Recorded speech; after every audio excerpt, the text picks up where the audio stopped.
I'm Dane Young with UGAsports.com, as always, with my friend, former Georgia head coach Jim Donnan. And, Coach, again, we have another one of your former coaching friends, but as well a media friend for us. Yeah, we're very fortunate to have one of my best friends in coaching or media or anywhere in Houston Nutt. Houston did a terrific job as a player. One of the few guys that I know that played basketball and football in college. Really good job playing at Arkansas and at Oklahoma State. Got a chance to play basketball for Coach Sutton there too. And then had a really good career in coaching. Not many people say they can beat national champions like they did and when they beat Tim Tebow down there when he was at Ole Miss, and a lot of big wins at Arkansas. You're going to ask him about all the championships they won there. But Houston, it's great to have you on here today, and we're going to be talking to you a little bit about media and everything else. But how's everything going out there in Dallas? Going really good, Jim. Been getting a lot of rain here lately, but everybody's doing good, and good to be on here with you, man. Y'all looking good. Yeah, we got about all we can have with what we got. But tell us a little bit about, we're going to talk about the past here in a little bit, but tell us a little about the media situation you're in now every week working with CBS. And I know last year was out of sorts a little bit with COVID, but I know you go up to and cover games every weekend in the studio. How's that like working for CBS? And is that your plan for this year too? Jim, it's hard to believe I'm going on my 10th year. And never thought I'd be in this thing for 10 years, but I'm real, very appreciative of CBS. I leave every Thursday. I live in McKinney, Texas, go to DFW, leave Thursday morning, and Friday, Saturday, we're in the studio, fly back home Sunday, and do it for about 20 straight weeks. A little bit of a grind, but hey, I don't know what else I would do. Get to watch a lot of football. I work with some great guys. And just very appreciative. Now, last year you mentioned, Jim, last year was much, much different because of COVID. We stayed home, and that was tough. They brought the cameras to your home, and there was a delay, a little bit. That was a little tough, but we fought through it and got some things done. I tell you, the technology of this thing is just unbelievable. Just like all these Zoom calls now that, hey, we've gotten used to it. Even old school coaches like you and I, hey, we're into Zoom and all these other things. Yeah, I mean, when I said to you, we got this link and everything, you're right on it. Whereas some of these coaches I ask and say, what's that? So Right. You're all over it. So I know the fans here in Athens were fortunate enough to have you here last year, and I got a chance to see you over at the hotel, but you actually got to speak at our touchdown club, and you were really excited about the kind of turnout you had here. I tell you that there's such an enthusiasm. I have such respect for Georgia. Of course, the job you did there, always athletes in the state of Georgia. And it goes all the way back for me when Frank Broyles and Dooley went against each other in the Cotton Bowl. So even though we weren't in the SEC when I was growing up, I always had my eye on Georgia. So I have a lot of respect for the Bulldogs. And I got to speak to two clubs. They're always so, just passionate, enthusiastic. And they're excited about their Bulldogs now. There's no doubt about it. Yeah, we're going into this year. Everybody's talking about Georgia Clemson in that first game. How you see that game? What do you think about these two teams? Well, I'll tell you what, both of them so athletic. Kirby Smart, Dabo Sweeney, both have done a great job recruiting, Coach, as you know. And so there's going to be athletes on the field at every position. So to me, you look at when you lose that quarterback like Clemson, you lose a quarterback like that, that's got to be a little bit of a drop there. And so going to look really hard at that and see how they do on offense. You lose a Travis Etienne, you lose a Trevor Lawrence, and they could get the ball up and down the field. And so I'm real excited about it. I don't know that much about who's the replacements. Don't know yet. We're just now starting to study these teams. So just now starting. But I'll say this, though, Jim. I'm jealous a little bit. You get to go to practice right there at Athens. I had the privilege to talk to Kirby Smart, at the Peach Bowl Challenge. And I tell you what, he really respects you and really appreciates you coming to practice. And there's some things that, that you see that help him ever so often. So I tell you what a great relationship y'all have. And that's an awesome, awesome deal. Yeah, I appreciate that, but don't say too much about that because most of these people think I don't ever go over there. I don't go that much, but they always ask me what's going on, but I can't tell them on these sites and Right. all. I just have to act like I'm not listening to them. So, but Dayne certainly is ready to go and ask you a question here. Dayne, go ahead, buddy. Yeah, Houston, I think when our fan base thinks of you, they probably first think of in terms of Georgia and Arkansas in the SEC championship in 2002. And I know you probably don't have as many positive memories from that scoreboard, but just your general memories from that game. What was that day like for you? Because it was monumental for Georgia. I'll tell you what, we were very excited about coming to Atlanta, Georgia, to play in the championship game. There's no doubt about it. But I knew in the back of my mind, we were limping into that game. We had a lot of people that were hurt. But I tell you what, I don't think it would have made any difference who Georgia played that day. If you recall now, David Pollock, you got Richard Seymour. Those are the two names that stick out in my mind because we couldn't block them. And Coach, you know, when you get in those games sometimes when you feel like, oh my goodness, we got to have four hands on these guys just to get the ball off. And that's the way we felt. We got a punt blocked early. And boy, the momentum and the crowd noise, I felt like is a true home game for Georgia in that Atlanta Dome, that Georgia Dome. That was a tough day for us. Now, we were excited about the year, excited about being there, but I don't like recalling that game too much because that was a whooping. Yeah, well, at least you got there, and most of those people in Arkansas now do backflips to win 5 or 6 games. You know, I know that you spend a lot of time there. Your mother still lives there, and you've got a lot of good friends there in the state and do some radio. What do you think the state of the Hogs is right now with Sam Pittman there? And certainly they were kind of going backward there, and we talked about that for a couple of years, but seems like at least he's steadied the ship a little bit. Well, you're right, Jim, and that's the feeling right there when I go in the airport and I've been to Little Rock, been to Arkansas 2 or 3 times. That's the feeling that you have. There's an excitement there. They're excited about Sam Pittman. Did a good job there of really turning things around a little bit. Now they won 3 conference games. You got to remember, like you mentioned, they had won a conference game. There was a time they had won a conference game in 2 seasons, 2 full 2.5 years, and so he's turned things around. Felipe Franks really helped him last year, having experience at quarterback. It's going to be interesting to me, as you and I always talk about. It comes back to who's the point guard, who's that quarterback for Arkansas. If you look at Jefferson, who played against Missouri, had a good game against Missouri last year, looks like he'll be the guy. So that's going to be the key. But he's got a lot of guys back. They got a lot of confidence, and when you get confidence, well, you got a chance. What'll be interesting, Coach? If you look at the non-conference, they play Texas and Fayetteville very, very early. That'll be interesting because, as you know, that's a big rival going back to the days of the Southwest Conference. And so I'm going to be real curious how they play. Barry Odom did a great job defensively for them, creating turnovers, getting the ball back to the offense. But who will be the quarterback? Who's going to make it happen? Things like that, we don't know yet. Well, another thing that the fans don't realize is guys like me and you get to go to practices and all, and you've been tight with Nick Saban over the years with your association being a coach, just like me. But tell us about what it's like to go over there to Alabama and see those players and watch them practice. I was very appreciative of Nick Saban. When I got fired by Ole Miss, he was one of the few coaches besides yourself that reached out to me, Jim. And so he allowed me to come to practice.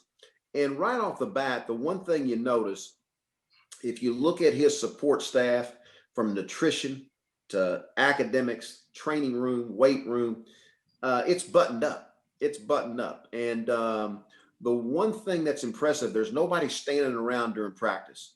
There'll be 2 middle drills. There'll be 2 pass skills, 2 teams. Things are moving. Nobody's standing around. Got a lot of things done. And there is coaching going on. And the one thing that I admire about Nick, he was in the individual periods. It was him. He was throwing the balls. He was coaching hard the defensive backs. I mean, he was coaching hard. And so when you see that leader that's out there rolling up your sleeves, getting down there, getting dirty with them, teaching, just getting after it, boy, you really respect that.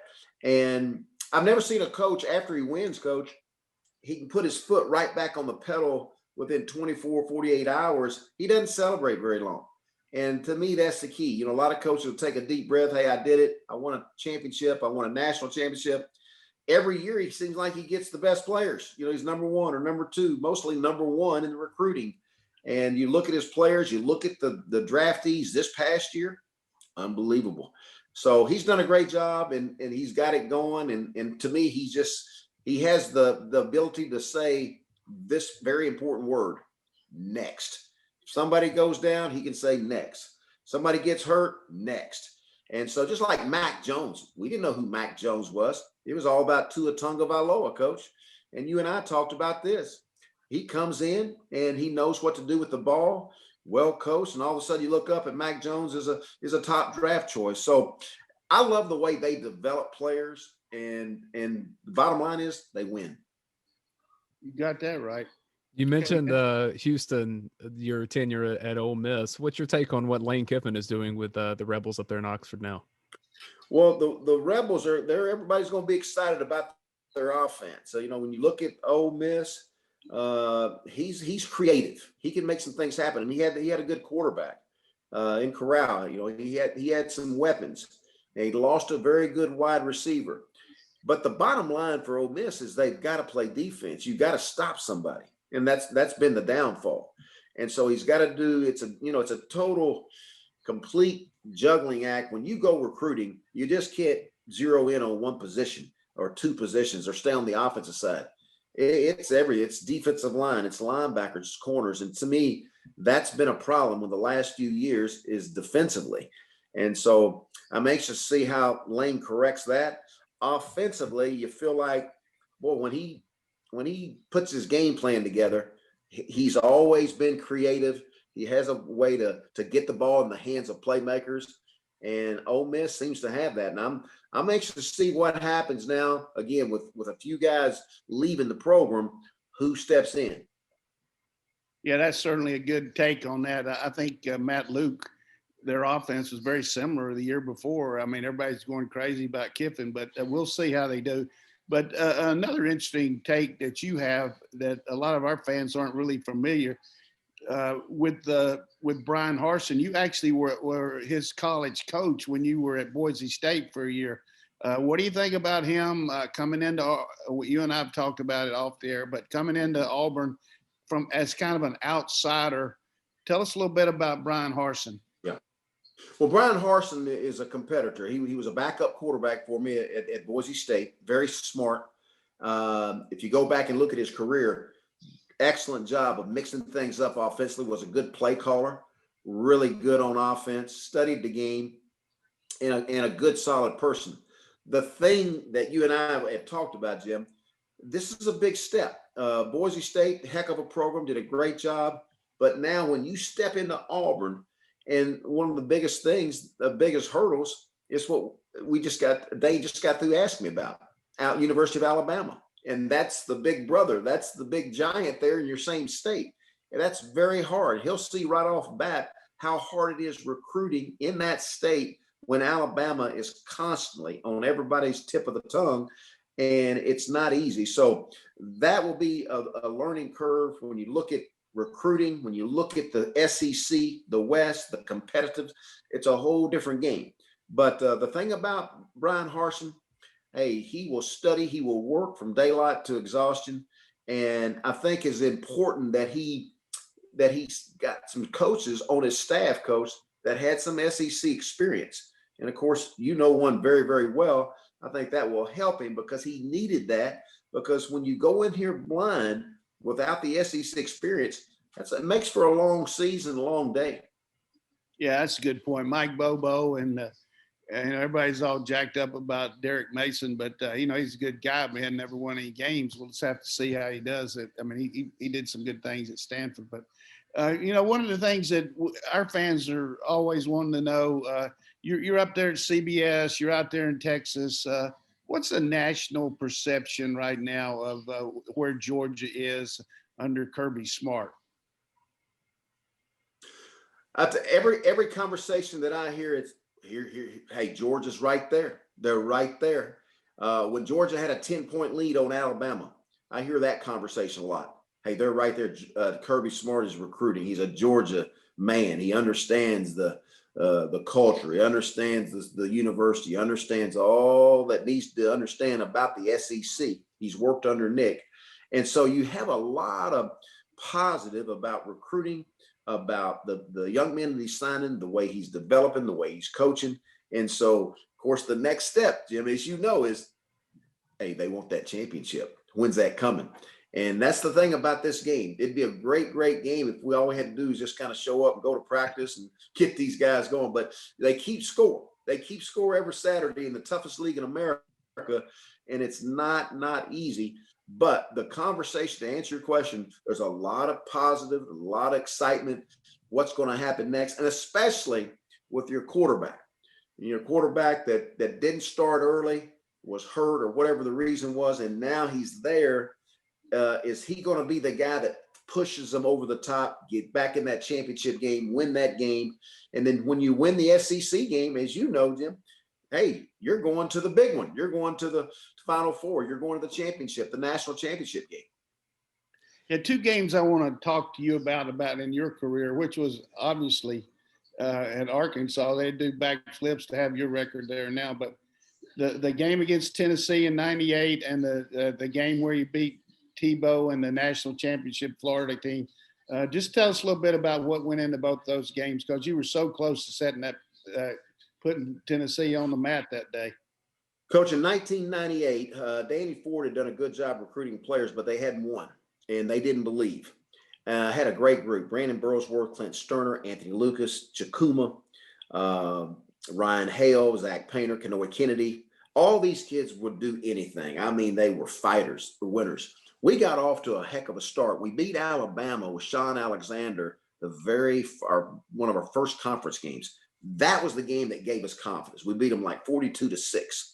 And I mean, we got after them on both sides of the ball. That really catapulted us, took us to another level, and we started gaining confidence. All of a sudden, we go to Rocky Top, Coach. We're 8-0. We're 8-0. It's a little bit of a rain, and there's 100,000 plus fans in the stand. And guess what? We got them quiet. We got them quiet going in the fourth quarter. Had this game won, we're basically trying to run out the clock. And my right guard stepped on the foot of the quarterback. It was a little wet that night, and Clint tried to use that ball almost like a crutch. That ball popped out and fumbled it. Tennessee recovered it. Next play or the play after, they score and they win. And how about this? Tennessee goes on and wins the national title. And so that was a heartbreaker, but it was a heck of a game all the way to the end. And we had two or three things happen besides that fumble that really hurt us. But I couldn't have been prouder of a group that really had won four games back to back, and they turned it. As far as Tim Tebow, when we went to Ole Miss, very similar to the '98. These two teams were so similar, Coach. They had no confidence. Michael Orr, the blindside guy, has a great story. Michael Wallace, Parade Jerry, all these guys were good athletes, never been to a bowl game. And boy, these guys got on a roll. And we got beat by Vanderbilt the week before. And Coach, I did something that you had done in the past. I pointed out, hey, listen, we're going to Florida. I meet with the team 48 hours prior to, just myself and the team. I said, listen, nobody gives us a chance outside this room. Nobody gives us a chance to go down here in the swamp and win. We're about a 33-point underdog. But I want to show you 5 plays at Vanderbilt. When we all play together, we can beat anybody in the country. And I showed them 5 plays where we took care of the ball. Everybody takes a good step. Everybody knew who to block. And then showed a couple plays on defense. Everybody outside arm free, good step, hitting the ball, ball pops out. I said, now I'm going to show you 5 plays at Vanderbilt where we hit somebody out of bounds. Ball's, loose. We fumble it. We turn it over. Here's the difference. It's little bitty things. And so we took that attitude to Florida. Nobody gave us a chance. And all of a sudden, instead of giving the ball away, we got 3 turnovers that day. And we got it to the fourth quarter. I'll never forget Marshae Green come up to me at about the end of the third quarter. We're up by 7. He says, Coach, we're going to win. We're going to win today. I said, well, Marshae, What did you say? We're going to win today, coach. I said, okay, well, look, go back out there and cover Percy Harvin because we still got a quarter left, okay? And Percy Harvin's up and down the field. He's a great athlete, as you know. But, man, this defense did such a great job of stopping him. And then Dexter McCluster took off, had him in a little bit of a wildcat, mixed up a few things. And then Jevin Sneed played excellent. And we won that game. And that's the game, Coach. I'm glad you brought it up. That's the game, if you recall. Tim Tebow went to the podium and he made his famous speech. You'll never see another player that's going to work hard as I do. And, and the thing I love about Tim Tebow, he not only said it now, he backed it up. And they go on and win the national title. Now, if you go back to Arkansas, Jim, we did the same thing versus Les Miles in 3 overtimes. We go to Baton Rouge and Darren McFadden, the guys, we beat LSU, and they go on and win the national championship. So we had 2 of those games like that our guys played lights out for 60 minutes or and even in overtime. Yeah, that was those are just great memories for SEC fans. And one of the things that you and I talked about when I had Hines Ward about the Wildcat, because we were doing a little bit of that, and then I got out of coaching. I know you did such a tremendous job. What went in your thinking there with McFadden there? What you did? How did that work out? The one thing that happened during two-a-days, I just hired Gus Malzahn, and he did a lot of that in high school, and he wanted to bring it back. And I never will forget, it was the second week of two-a-days, and Danny, my brother, was a running back coach, and he said, "You want to make this Wildcat really go?" And I said, "What do you mean?" "It's got some good things, but if you really want to make this thing go," when I recruited Darren way back, my brother recruited him. He played a little bit of quarterback. He had good ball skills, Coach. He could hand it, he could throw, had a natural throwing motion. And so long story short, we put him at the direct snap. That's when it took off. Felix Jones coming in lightning motion, and it slowed everybody down. I can remember the Tennessee game. The eyes of the linebackers, they're watching Felix Jones, and all of a sudden fakes to him. And we run the same 2 or 3 plays, whether it be a power, an inside zone, or a counter. All the blocking's the same, but it was that lightning sweep motion. But Darren McFadden at the direct snap took it to a whole nother level. And I don't know if you remember, David Lee was my offensive coordinator there at one year. He took it to the NFL and had success with it for a few weeks until they caught on. But I tell you, when you have a guy that can fly and just keep him honest enough with just a little bit of throwing, you don't have to throw it too much. Most people will try to blitz that. But watch out, because if it's blocked just right or we turn the furthest one away, Darren McFadden or Dexter McCluster, they'll hit a crease. Houston, not just SEC, but I tell people that I think the most entertaining rivalry in all of sports is the Egg Bowl. So do you have a favorite Egg Bowl story or a funny thing that happened to you surrounding an Egg Bowl?